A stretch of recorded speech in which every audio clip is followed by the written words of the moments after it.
अस्सलाम वालेकुम व्यूवर्स, क्या हाल चाल है। उम्मीद करती हूँ कि आप सब खैरियत से होंगे, ठीक ठाक होंगे। ले जी भी हमारी तरफ भी गर्मियों की पहली बारिश, वो जो कहते हैं ना परनाले छूट जाने, ये हाँ जी ये परनाले छूट गए और ये बारिश आ गई। बारिश ऐसे ही नहीं आई, बारिश से पहले फिर बहुत सारी आंधी, बहुत सारा तूफ़ान मट्टी लेके आया और वो जो था जो ओपन एरियाज़ थे उसके तो वो जगह धुल गई, जो अंदर का एरिया था जहाँ मट्टी जाती रही। और ये देखें, ये मेरी पेटियाँ हैं। और हमारे मिडिल क्लास में ना जब बेटियों की शादी करनी होती है ना तो सबसे पहले पेटियाँ ली जाती हैं, ताकि माएँ कहती हैं जो चीज़ लेती जाऊँ ना इन पेटियों में संभाल के रख दूँ। और इन पेटियों पे हमारी माँ ने ऐसे कपड़े डाल के इसको ऐसे छुपा के रखा होता है कि हमारी बेटियों की जो पेटियाँ हैं ना इन पे मट्टी ना पड़ जाए, गंदी ना हो जाए। सारा सामान जो है ना हर साल वो कुछ ना कुछ जोड़ के सामान बनाती हैं, इन पेटियों में रखती हैं। और जो जहेज़ के लिए सबसे पहली चीज़ ली जाती है ना जब उसकी शादी करनी होती है, ये पेटियाँ होती हैं। और मुझे याद है जिस दिन मेरी अम्मा मेरी पेटियाँ पसंद करके आई, घर में डिस्कशन हो रही थी कि ये जो पेटियाँ ना इनकी चादर इतने वाली है, वो कोई इनका हिसाब होता है तो अच्छी बन गई हैं ये वो। फिर जिस दिन मेरी पेटियाँ घर आई उस दिन बड़ी एक्साइटमेंट थी, चलो जी पेटियाँ आ गई। फिर इसके नीचे स्टैंड जो होते हैं, हम हमारी पंजाबी में इसको बारखें कहते हैं बारखा भी बनवा लिया सारा कुछ। अब माँ को पता नहीं था ना कि ये पेटियाँ आपने जो बेटी को दी है ना ये किस तरह गली में ही पड़ी रहेंगी।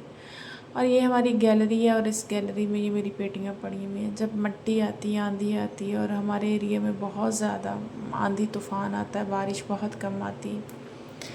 ये पहली बारिश थी हमारी गर्मियों की जिसमें इतनी ज़्यादा बारिश आई और हमारे लिए यही बहुत ज़्यादा थी। अब आप देखें मट्टी का हाल देखें, जो काट कबाड़ है मेरी पेटियों के ऊपर पड़ा हुआ है और दिल बहुत दुखता है। और मेरा तो जब दिल दुखता ही दुखता है, जब कभी मेरी अम्मा ने ये इस हालत में देख ली तो उनका जो दिल दुखेगा कि इसमें जो कॉटन डाल के रुई डाल के बिस्तरे बनाए जाते हैं उसमें जो है वो उनकी कितनी मेहनत होती है, कितना सरमाया होता है। आजकल तो रुई इतनी महंगी है तो लेना आसान नहीं है, बनाना आसान है। फिर इन पेटियों का फैब्रिक्स होता है, वो इन रज़ाइयाँ जो बीच में बिस्तर होते हैं इनका फैब्रिक होता है, बड़ा चुन चुना के लिया जाता है। उनकी स्टिचिंग होती है, इनकी सिलाइयाँ करवाई जाती हैं, रुई भरी जाती है, न गंदे मारे जाते हैं, सारा कुछ किया जाता है।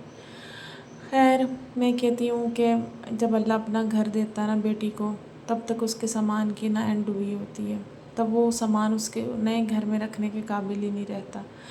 तो बेटियां बेचारी इसी तरह मट्टी के आप ये हिसाब देख लें कि कितनी मट्टी है। और अभी मैं इसको झाड़ रही हूँ, इसके जो कवर थे उनको धुलवाया है, धुलवा के इस पर चढ़ाऊँगी।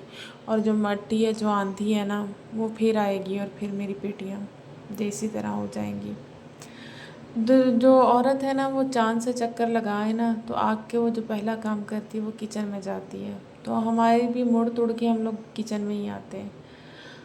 मासी हमारी आई हुई थी और बच्चे जो हैं वो फरमाइश कर रहे थे कि मुझे नूडल्स बना दें। अच्छा, मुझे ये वाले जो खाने होते हैं ना बच्चों के, ये कितने पसंद नहीं है। बस अब कभी पता नहीं 2 महीने बाद ये नूडल्स मैं उनको बना के दे रही हूँ। ये इनके साथ कुछ सॉसेस वगैरह थे, स्पाइसेस वगैरह थे, वो ऐड करती। दूसरी तरफ दादा अबू के देसी मुर्गे की यखनी रखी हुई थी। दादा अबू हमारे बहुत चटोरे हैं, वो आम खाना नहीं खाते तो उनके लिए ये बन रहा था। मासी काम कर रही थी, कपड़े धो रही थी, कपड़े बहुत ज़्यादा थे तो उसने कहा कि मुझे ना ताज़ा रोटी बना दो, सुबह वाली रोटी जो है ना वो मेरे से खाई नहीं जाएगी। तो मैंने कहा ऐसे ही है ना जैसे हम लोग हैं। और जो मेरी अम्मी है ना वो जो हमारे घर में काम करता था ना मुलाजिम, उसको खाना पहले दिया करती थी कि उसने सारा दिन काम किया है। तो अब मुझे अपनी अम्मी की वो बातें याद आती हैं। यकीन करें मासी है, मासी की रोटी की मुझे टेंशन हो रही थी कि मासी आ जाओ रोटी खा लो। उसके लिए रोटी बनाई, बच्चों के लिए नूडल्स बनाए, फिर चाय चढ़ा दी, दोपहर का टाइम था।